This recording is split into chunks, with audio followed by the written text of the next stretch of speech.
ہم نے سب سے پہلے اسلام آباد سے خنجراب تک ٹریول کیا، جو کہ ہمیں 9 دن لگے. ہم راستے میں رکتے گئے، منصرہ میں رکے، پھر بشام میں، پھر Chilas, Gilgit, Karimabad, Sost and then Khunjerab. We got there on the 9th day.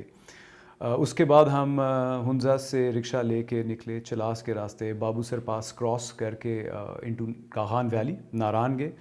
پھر ناران سے ہم نکلے تو بالا کوٹ گڑھی حبیب اللہ سے ہوتے ہوئے ہم نے مظفر آباد میں ہم اترے لوہار گلی کراس کر کے، اور مظفر آباد سے پھر ہم نیلم ویلی میں ہم نے ٹریول کیا، اور نیلم ویلی سے واپس آ کے پھر ہم مظفر آباد سے ہم پیر چناسی ماؤنٹین ٹاپ پہ گئے.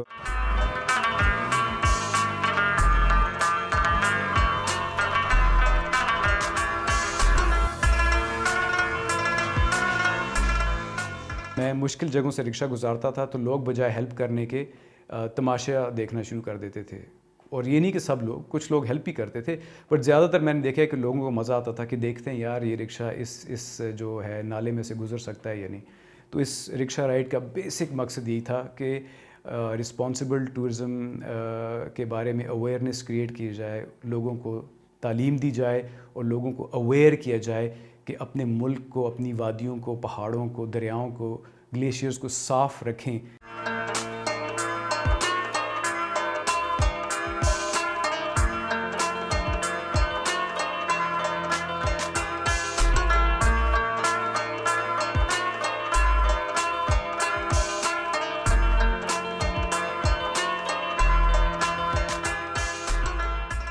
ناٹ اونلی ہنزا بٹ آپ کی جو کلاشا لوگ ہیں چترال میں، کلاش ویلی میں، ان کے کلچر کو بھی کافی خطرہ ہے. بیکاز ہو یہ رہا ہے کہ یہ یونیک کلچرز ہیں.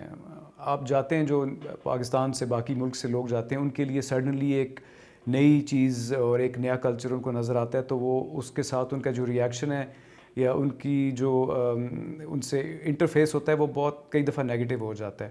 وہاں کا جو بڑا انٹرسٹنگ اور یونیک کلچر ہے وہ تھوڑا سا ٹورزم کی وجہ سے اس کو خطرہ ہے.